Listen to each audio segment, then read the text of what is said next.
Okay, today I want to share with you probably the most important thing I learned as a blind skateboarder as far as progressing and getting better. And that is my patented hand technique, or the 3 points of contact.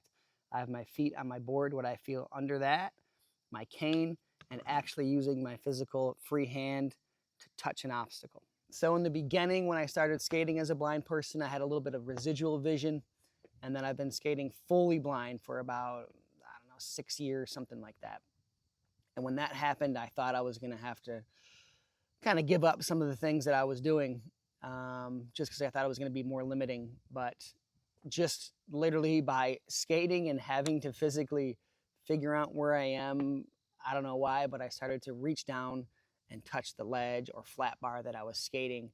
And I realized that that helped me gain a real solid understanding of kind of how far the ledge was and where I was just in space.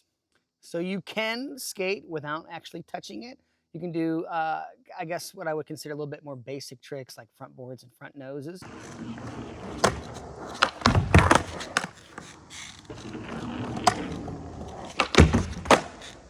I can even skate without a cane, just using my hand, but that's pretty limiting for myself. So I skate regular left foot forward. That means I am personally going to hold the cane in my right hand. So that's my back hand. I know some people will do cane in the front hand, and that means my left hand is free. So as I ride up to an obstacle, I am feeling the ledge with my cane. That gives me the first idea or first barrier as far as making sure I don't just run into the ledge. Once I start rolling and my cane is guiding or gliding along that ledge, it gives me an idea roughly of where I'm at.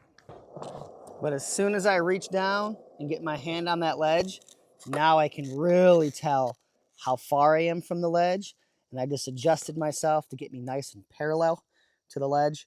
And I have a great understanding of where I am. When you get into more technical stuff, when you start, shoving in or like flipping into tricks, you really got to be really precise, right? You have to be a certain distance from the ledge at a certain angle, and then, land on that ledge right at a perfect point.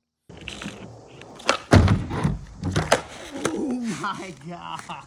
So with that hand technique, it really gives me a solid understanding of where I am and also my angle that I'm going at, because I can feel what's under my feet.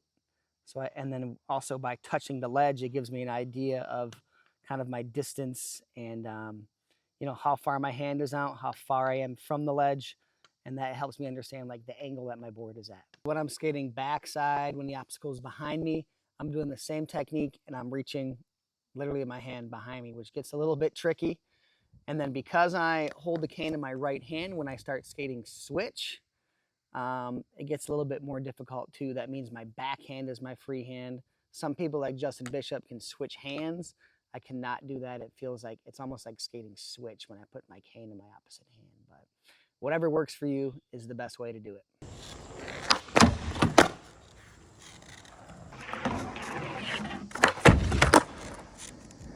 Hope this helps you understand how I skate.